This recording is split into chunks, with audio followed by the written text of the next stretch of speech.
Oh yeah, where Anthony pushes back, a little bit more space. All right, all right. We're in. I got a very. We've had some great, I believe, things going on recently. Some great episodes, some deep diving, some reality now. Question is, I have a huge question as we start our show today, and here we go. There's the question. You must ask yourself. You don't even have to answer me. You must know if this is active in your life. Yeah. Yeah. All right. And if you would please, one last thing, because I'm going to get to this today. I got a very intriguing deep dive that I've been putting together for weeks. Uh, uh, Going pondering. It is something that's been not eating at me. Just the reality is I've been looking for over a year at certain aspects of certain belief systems we've even had in the conscious community I have had. Uh, how this certain things kind of shows me something that maybe it's not.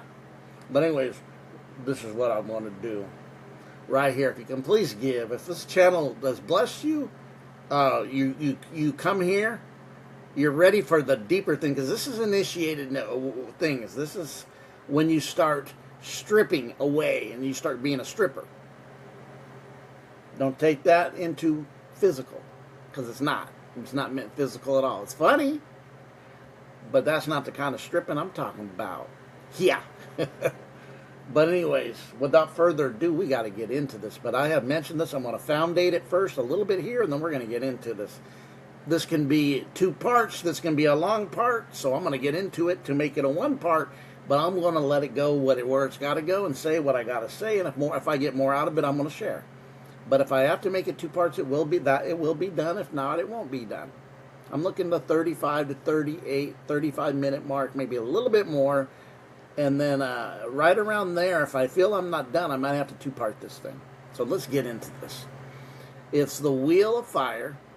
We're going to talk about Enlil and Marduk, the Summerian and Babylonian tablets, works, and their stories, which predate even Egypt or Kemet, predate, and a lot of the Sumerian things in Kemet I've even heard are Sumerian. But we won't go into that today. As things tend to bleed, as we've been getting a false reality of time, history. Thank you, Archaics, for being somebody. I have to shout out Archaics. He on the chronology part of this, and he's asked some of the ones who have given us time and energy and when Babylon was and when was the date marked and using older things and writing books that really are other people's. I mean, he just killed it. A lot of them connected to Gaia. I won't say gay.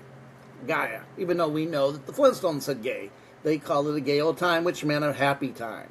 Well, we know that the language gets changed around a lot in this reality. But anyways, he's killed it. He's brought out timelines, older books that people told this, had timelines, and he's actually did this and has showed the simulation. As much as everything changes, it remains the same because things come back and revisit. That's why they always even try to give you a little clue by telling you history repeats itself. But anyways, beyond that, let's get started. I'm going to touch on some things that could be nervy.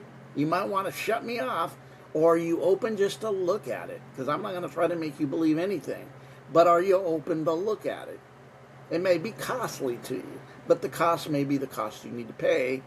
Likewise, even with me, because I'm kind of going back and forth with some things, and kind of not no more. But we'll keep it at there. Because some things makes a lot of sense to me when I started looking at the overall aspect. But let's get into this. We mentioned the Wheel of Fire. So let's start there. Aha. And I did the mistake I did last time.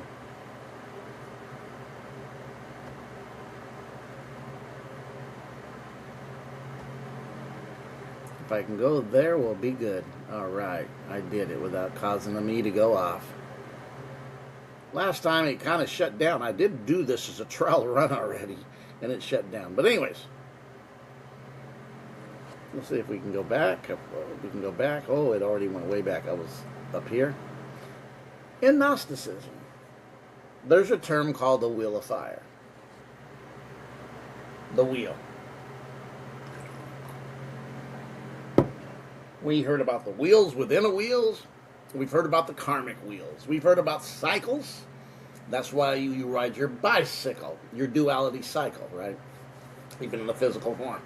Cycles are something that repeats and repeats and repeats that really is not linear, but this would be going this. So here is it. In Gnosticism, the wheel of fire, often associated with Hemamarmin, or cosmic fate, represents the oppressive cycle of reincarnation, material deteriorism, and the spiritual imprisonment of humans by the archons. It symbolizes the chaotic, ever-changing nature of the material universe, which is seen as a trap designed to keep souls from returning to divine source. Key meanings of the wheel of fire Gnosticism include the prison of fate, Him-Marim. The fire represents the cruel law of destiny that traps souls in a cycle of birth and death, often directed by 7 planetary spheres ruled by the archons. I'll even drop this as, are they the archons? I'm going to start out this. I'm going to build a foundation that I've been looking at by the little clues I have from all over. Besides what we're going to get into, we're going to get into the Summerian tablets. We're going to get into Marduk, which is connected, which is the son of Enlil, I believe, or grandson, which we get now. We're talking Babylonian, and how this aligns together. And also, I didn't bring that part in on it too. But this also, I can add the connection. I am going to add it. We're going to get into this right here. I'm going to write it in. I'll write it in later. Remind me to write it in, because there is. I have looked it up. There is a connection to even Kemet or Egypt has the same story. But anyways, the material deteriorism, the cycle of illusion, represents the illusionary nature of the world, distracts from the true immaterial God, the monad, consciousness, the mechanism of ignorance. The wheel is fueled by agnosis, lack of knowledge, without the passwords, without the gnosis. The passwords, which if you are here, I've been hitting on for a year and a half. And of gnosis, spiritual knowledge, souls are forced by archons to reincarnate. It's a system. What we say archons, whether you want to take it as an entities or a freaking AI system, simulation, what's it called? Simuracrylium. I'm not pronouncing it right. Neither will I try to do it again. I've read it and I've heard it said. But simulation. The goal of the Gnosis is to escape this wheel of fire. This is achieved through gaining gnosis, direct inner knowledge of one's divine nature, which breaks the bonds of archons and allows the soul to ascend back to the pleroma, the heavenly realm, or the higher state of consciousness, hence where you're formed. Right, you heard me mention something earlier. Being a stripper. This stripping is because of the 7 archons in Gnosticism, which are the 7 planets that you pass through, each one. Right? Think about this. You're given a layer from each of them, a false identity of... Ooh, should I say it now, or do I need to wait a little bit later to add this other part to it? Nope, I'm gonna add it when it correlates to when we get to Marduk, and also into Enlil. But we also can see with its 12-spoke wheel, we're talking about the zodiac, besides the 12 and the 7 archons. Represents the phase of the pulsation of consciousness transformation discussed in.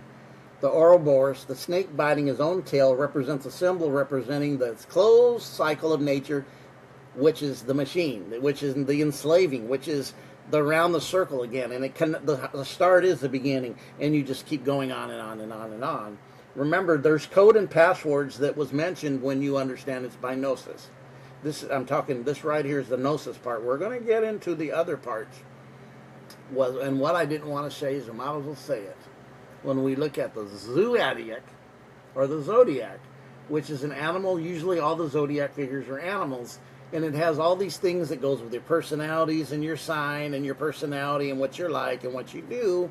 Is this putting layers? Is this actually the layering of the material aspects on you that you need to take off as you unveil yourself, or you start dissolving this false sense of identity and it falls down and dissolves into itself?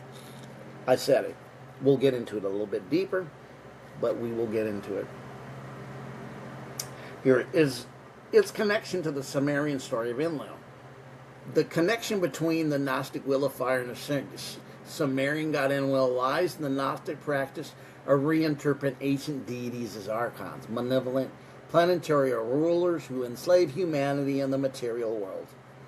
We have known and seen in the wood in all these movies for 30 years have been telling us this. Now, we see that science is telling us we live in a simulation, a computer program, which keeps repeating itself over and over and over. You have to go to a different level. You can do it on any computer game your children play or you play, right? You have to pass certain passwords that you have to meet to go to the next level. Passwords, codes. We heavily here talked about the Sophia codes, the Mary Magdalene codes of the rose.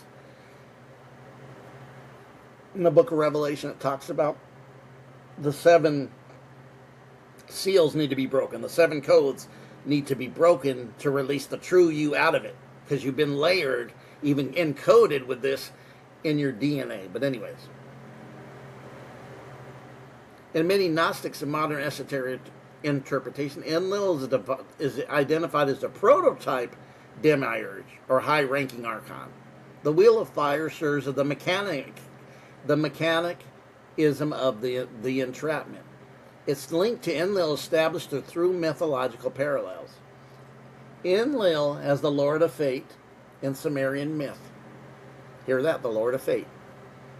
Enlil held the tablets of destiny, which decreed the fates of gods and men.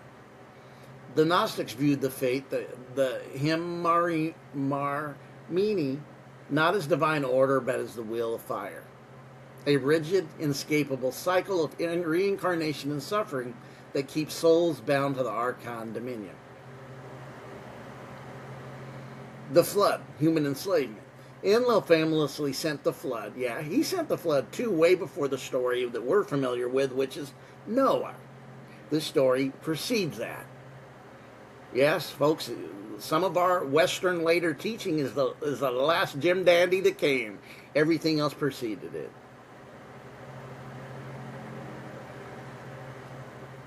Enlil famously sent the great flood to destroy humanity because their noise disturbed his rest.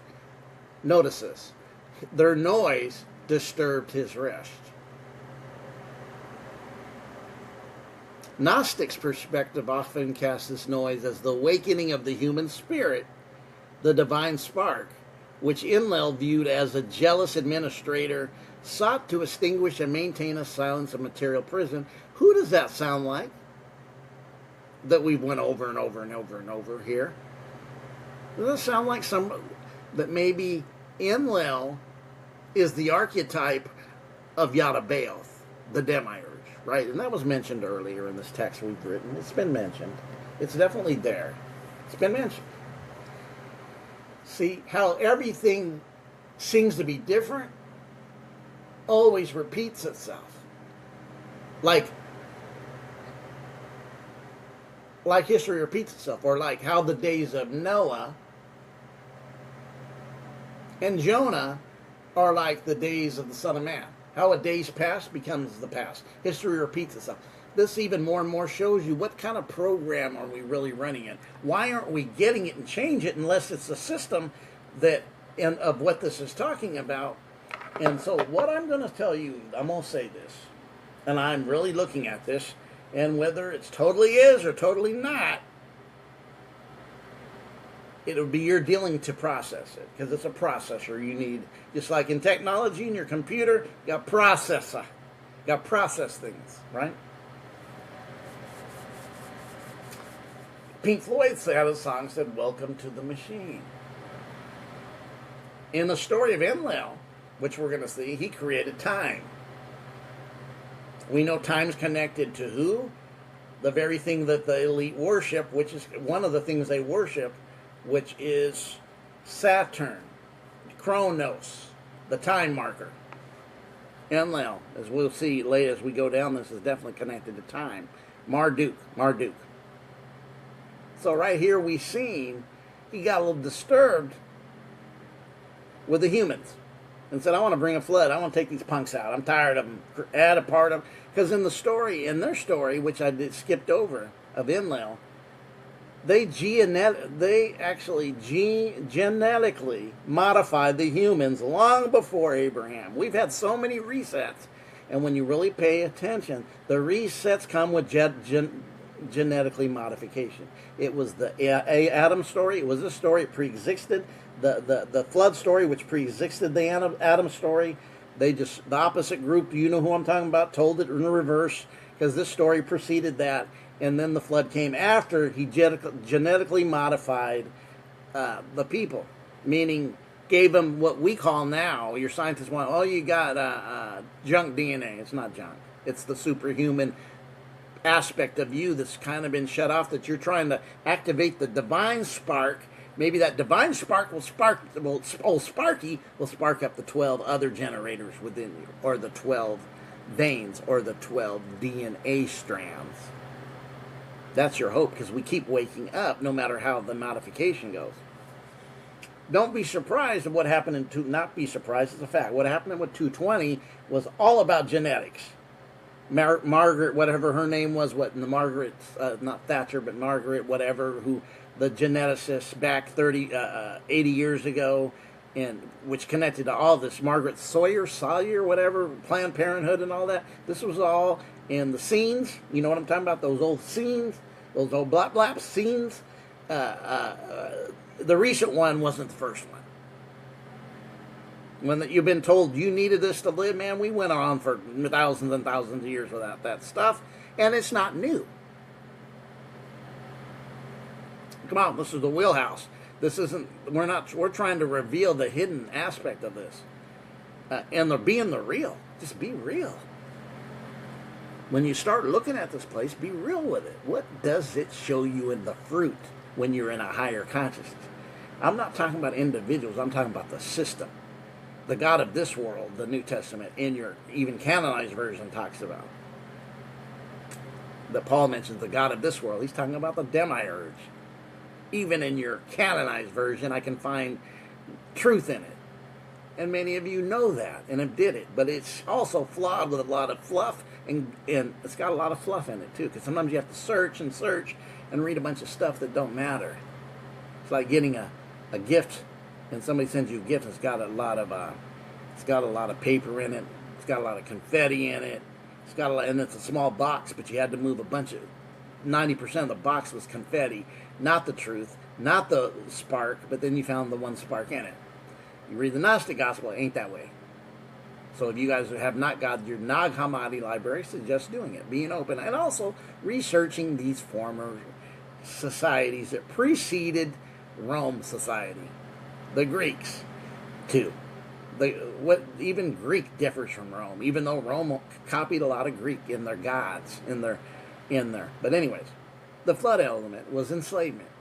Got a little upset. Didn't God get upset too? He said, oh man, I'm tired of the humans. Yada Baal, the Old Testament, and said, I got to make a flood because these are just, they get on my nerves. I repent that I made man. This repentance making man is the same thing Enlil. And also viewed as a jealous administrator. Sought to extinguish the maintained silence of the material prison. He wanted them shut them up, get them all mechanical as hell. We don't need that divine spark popping up, and them waking up and giving me pain in my butts. Think about it. That's what the Old Testament was. Oh man, yeah. What did he do? They created a huge thing. They demonized it in your indoctrination camps at a church near you, and told you that the Tower of Babel, which was I'll even call it a Tesla Tower before Tesla, or was it? They raised their consciousness and raised their capabilities to a place they were the same, and he realized, I gotta confound their language because they became like me. And if they become like me, they'll find out they're better than me. Why? They're jealous gods. They lack. If you're the supreme one, you ain't jealous. Jealous is a low vibration of insecurity and weakness, right? The identification of the Old Testament God, like I said, often equated Enlil with the wrathful aspects of the Old Testament deity.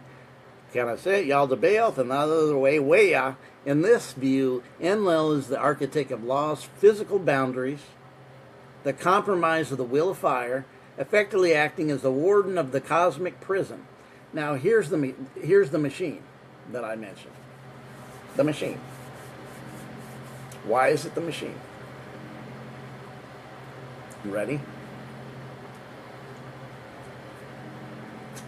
It's 7 archons, planets, acting as a machine by layering us with stuff that becomes identity, tells you what you are, which goes hand in hand with the, you know what I'm talking about. Goes hand in hand with it. Oh, you're this and you're this because you're born this and because you're born this. And if it has any impact, it's your outer self, which is not really you. Right? And then in Gnosticism is to strip it away. What are you stripping away? These realms that you go through when you get Gnosis, you start stripping away. So you got the 7 strip away archons that give you false identity, false sense of self, by planning you as physical first, the physical body being who you are, and then amnesia goes with it, and then the 12 zodiac signs also do what? The same thing. The 12 and the 7. Just saying. Just saying. It might be raining on your parade and your belief systems, but hey, about waking up is being able to allow that which is not to dissolve. If that's which is not is the truth. I'm not sitting here trying to hold on to stuff because of pride. Not me. Because this, when I look at this reality of how this is over and over and over and over and over and over and over and over and over and over and over and over again, it makes sense. It makes sense. And then the way everybody now, when you look at the way we look at AI, since we were getting social media, and I've had videos where I mention how everything that they use in their programming with social, blank, what's next?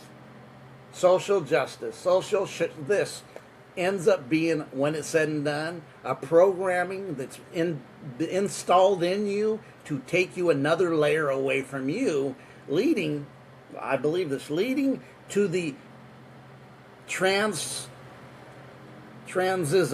transhumanism, from transsexual gender. Transgender's just a peak in the valley to lead you to merging with machine, and these movies have been telling you this for 40 years. The movie motion picture. The motion's in a picture now called a movie. The movie motion picture. Not a picture that's motionless, which a picture is always, which we look at. It's a movie picture. That mofo's moving and programming you to the next level in a sacrillium. That's the word I was looking for earlier, right? Let's look at one other person. Marduk. Created.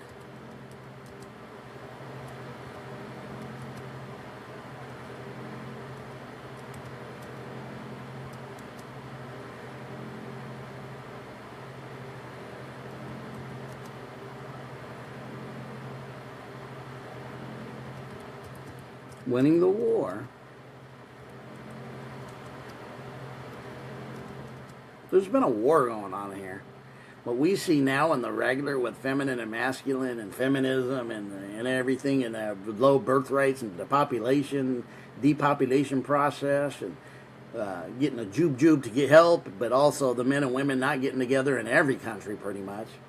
Watch this. This goes back to Marduk. Watch this. Created a zodiac by winning the war against He won a war against Tiamat. Yeah, notice a Mat. Tiamat, who's indigenous femininity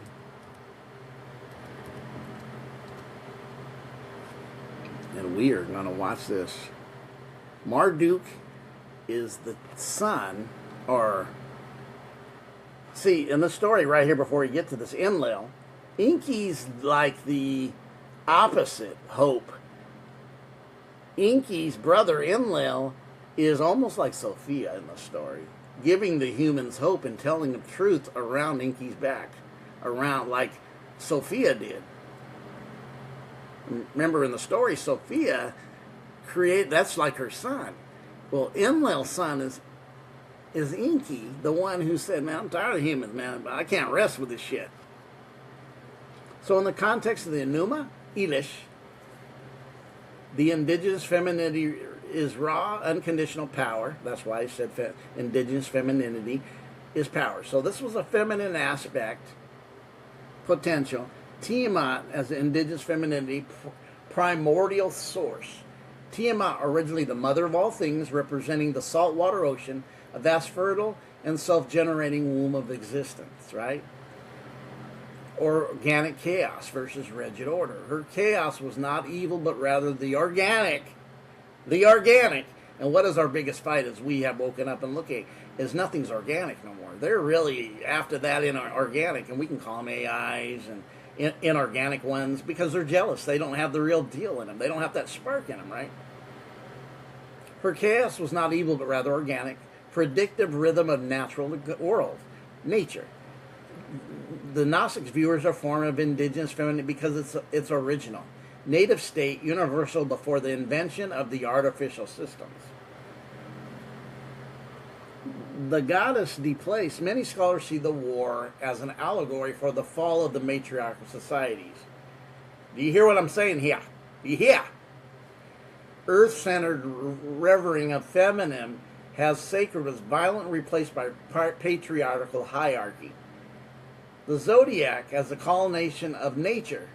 When Marduk uses Tiamat's body to create the zodiac, he is essentially mapping and fencing the infinite feminine deep. This is why I'm telling you, I'm just seeing this with the story when I really look at how this place is.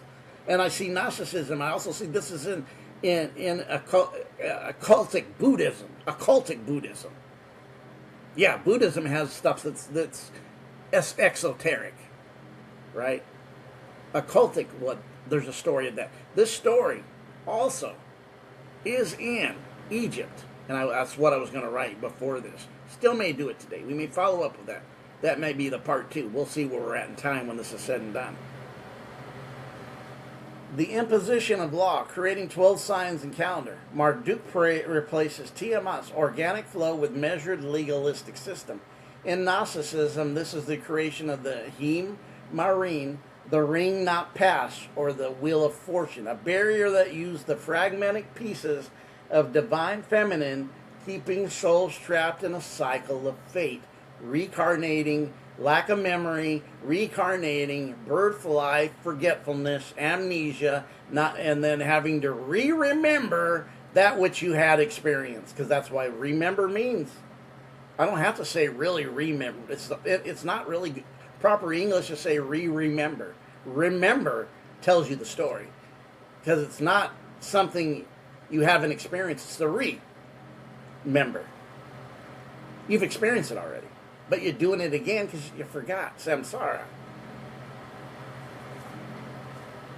Well, a barrier that used the fragmented pieces of divine feminine to keep souls trapped. So it used a part of nature, the feminine aspect he did.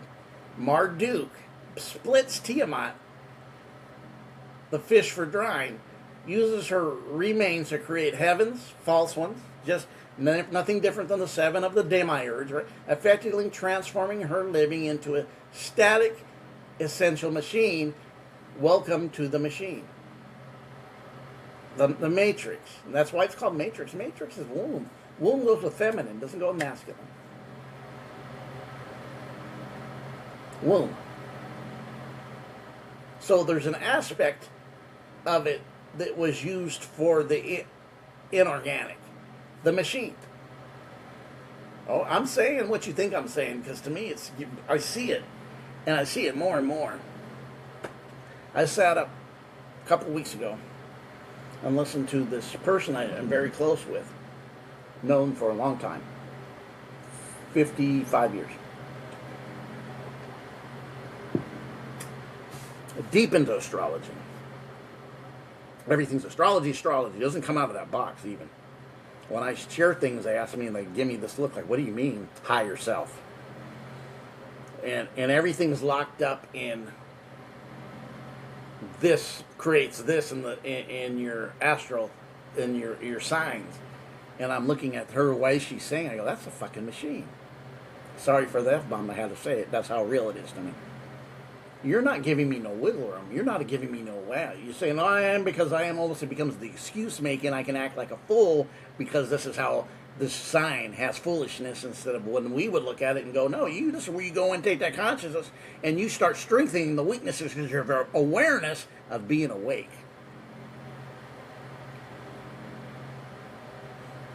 Right? Think about that. Use the fragment pieces of the divine feminine, Tiamat. So Marduk splits her. We see another splitting in Egypt of the 14 pieces of the male, right? Those who you may know that story. Cycle of time and fate. That's why somebody said, this is fate. And I said, you don't want fate, you want destiny. Fate can be fatal.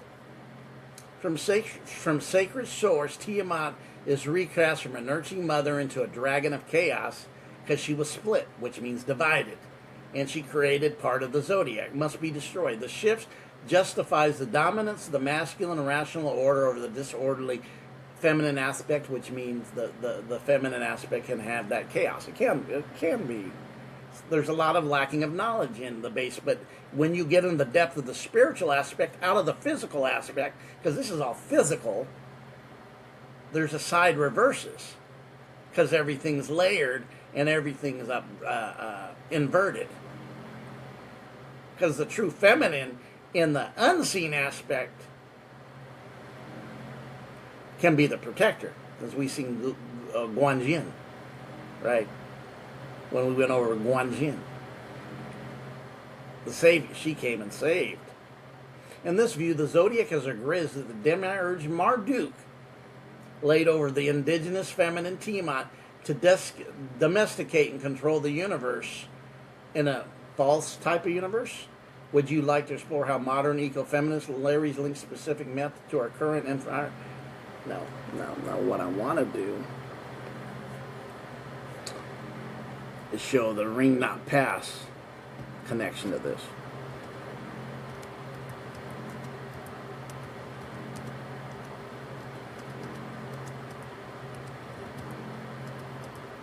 Ring not pass.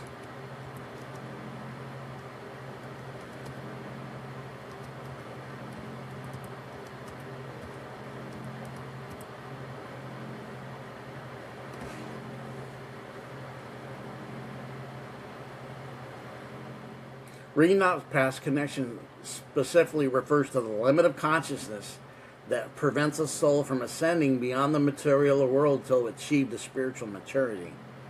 In the contest Marduk-Tiamat war resulting in the zodiac, the connection works as follows. The ring is a prison boundary. The ring pass not is an implausible barrier created to circumscribe the invested world of matter, Gnosticism. Marduk zodiac is the physical manifestation of this ring. It serves as a celestial fence made from Tiamat's remains, designed to control those who labor under the delusion of separateness. Delusion. And we've been talking about delusion. The guardians, right? The guardians, Lipkas, and archons, recorders in time. The past connection between the material and divine is a soul must provide correct passwords. Mention that. That's the codes and passwords. You have to have a frequency and know them. I actually have some passwords that I will share with you that I found in Gnosticism by studying, and it's in the books. before I was so, when I really found it, I go, wow, this is interesting. But now as I deep dive and I kind of getting gnosis and understanding, revelation, understanding, I like that word better at times. Now this makes sense. This was not just, oh, look at this. This is really nice esoteric meaning. And that sounds good. And that's some more esoteric. Bring it on. It is actually more even science because it shows you how it works in Gnosticism and how to use it and how certain things work. Because this is, I'm going to be honest, when I started going through some of the practices, this is what woke me up into the being before the being when I quit seeking and realized I had found. And then I was not trying to cure and get all kinds of stuff. I'm just unfolding the reality that we are. We are now, not some past, present, or future. Now, which was present.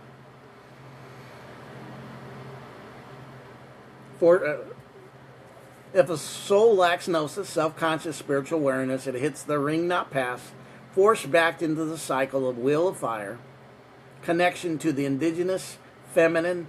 The ring not pass represents the moment Tiamat's infinite fluidity was fenced in by Marduk's rigid law.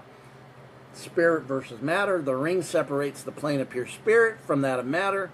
Esoterically, the ring is not a physical place in the sky, but a limit within the human mind.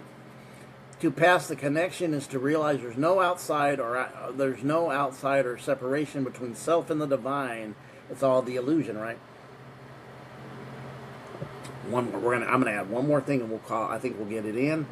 I don't know we're in time at this point. I know we're probably over 30 minutes. The Kemet connection. I get it. Let's see if they give us anything with a Kemet connection. I'm going to check my time real fast. Okay, we're at 36 minutes.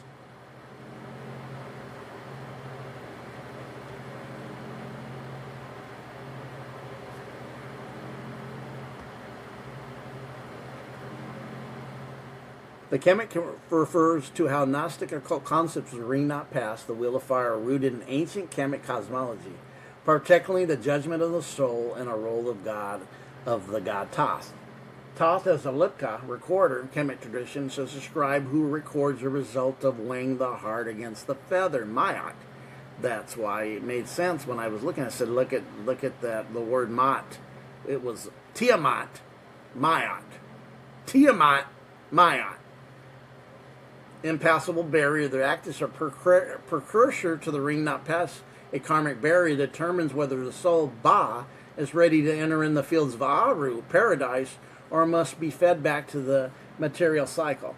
The intelligence of the wheel, just as Marduk ordered the zodiac, Thoth is the master architect who ordered the measure, number, order in the universe. In Gnostic terms, he represents the inner reason that maintains the structure of the cosmic, a prisoner path to escape through gnosis. Thoth's here to teach you gnosis, to get the past, to how to get out. Duat and the wheel of fire. The Egyptian underworld is actually landscape of the wheel of fire. 12 hours, the sun god Ra must pass through the 12 gates of hours of the Duat each night. Each gate is guarded by fierce entities. The archons, maybe, but another name. These 12 gates are the prototypes of 12 stations of zodiac created by Marduk. To pass them, the soul needs the words of power, Hika, which Gnostics later identifies as passwords of gnosis needed to bypass the archons. This is all in harmony, guys. The indigenous Kemet. While the Babylonian myth focuses on slaying the feminine Tiamat, Kemet thought maintains a more balanced view of the indigenous feminine. Nut the Gib, the sky goddess Nut, arches over the earth, Gib, just like a good flat earth model of a dome. Her body covered in the stars, starry body, another version of the ring not pass, just like the ring not pass, the snake eating its tail. Unlike Tiamat's corpse, Nut's body is a living bridge that bursts the sun morning and swallows it at night, symbolizing swallowing it at night, symbolizing a cycle that can be mastered rather than just a prison to be escaped. So theirs is more that, but the thing is, when people don't know, they're imprisoned. When you know the codes, it can be a bridge. Sophia Niman, Thoth's consort, Niyamat is often viewed as Gnostics as the Sophia aspects of Logos, representing the wisdom that allows the soul to finally cross the ring. In the summary, Kemet connection shows the will is just not a trap but a testing ground. The Archon lips are judges who ensure the perfected soul.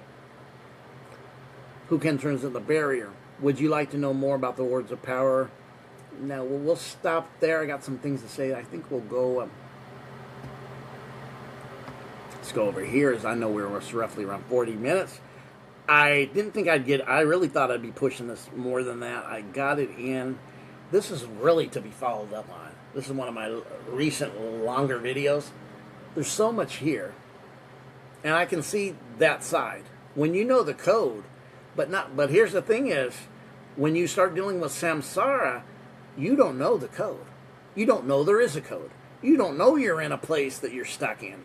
You just keep looping and looping and looping like a computer program. Think about that. When you don't know, you don't know.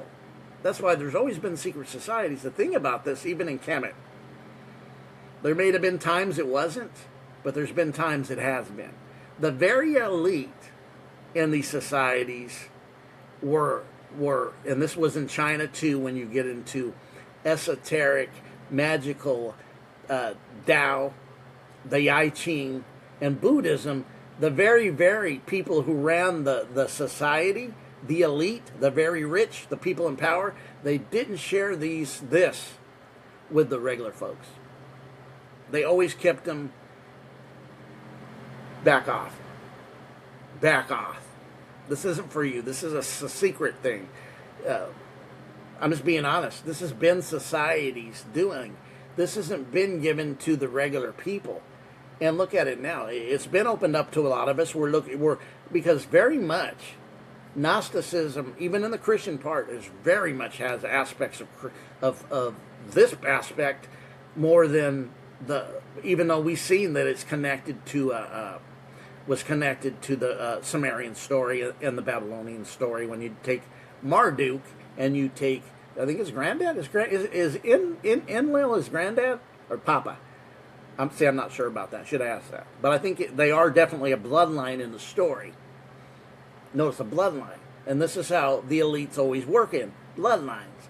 We're not going to tell Jimmy, Jack, and Joey, who work at Walmart or work in the Walmart stocking goods at night, that hey, you need to find out this. This is the secrets held from y'all. We find this out because the higher states of light, gnosis, don't worry about bloodlines. They're not necessarily the deal. And if you see the story, this goes down, and especially you get to the last of the Western story, Jesus really whips tail and goes after the system, the matrix, especially when you start looking at who did he talk about? The religious bunch, political bunch, tax collectors, lawyers, and judges, and said, woe unto you. Right? All them in power. We're living in a state where we see that children have been unvalued, and the very elites everywhere value them in a way that makes regular people with some empathy and have some CS common sense, because common sense ain't necessarily so common when you have the elite of people with the money and power. Come on now, let's not play games here. That's just real facts. It bothers me when I hear, because I have empathy. When I see children, I look on a little boy or little girl's face and think that the things that go on in these elite things that they do to these, it can piss me off. It can. I have to really balance myself off. That's my challenge. But I see and I observe. I'm the observer of the observer within me. I am not my thoughts.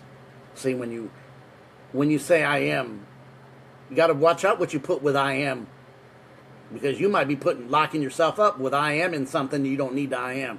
I am a doctor. I am a lawyer. That kind of stuff, because you'll lock yourself up, right? Think about it. But anyways, there's a source of light called the divine spark. And actually, it's not limited to the elite. They're worried that that divine spark, that aspect of that feminine Tiamat, all the way down that we've seen in the story, down, gets that divine into the Sophia, and we've seen even Sophia in the Kemet story. When you start taking the logos with that wisdom, that masculine and feminine, that intuition, and the logic come together and become one, and activating the strands of DNA even more, the ones they call junk. They ain't junk. They're power. That they definitely probably caused in the story when he said, man, they make me tired. Shut them up. Turn them off. That's what he did. I'm telling you, all these stories, each one of these things are actually resets. And we've been told resets are coming. What does that mean? I think we see what it means when we start looking back and getting some knowledge. A lot of this is good for you want years of resets and things that happen. Go watch Archaics and look at his page and look at some of his old stuff where he puts a lot of like dark scriptures and historical things tied into historical things, and you can just like watch him, his old stuff, because that might not be what he newly says. But you guys have a great. I had to go here today at this messes with you. Be open, because it's there. It's there. You guys have a great day. See you soon.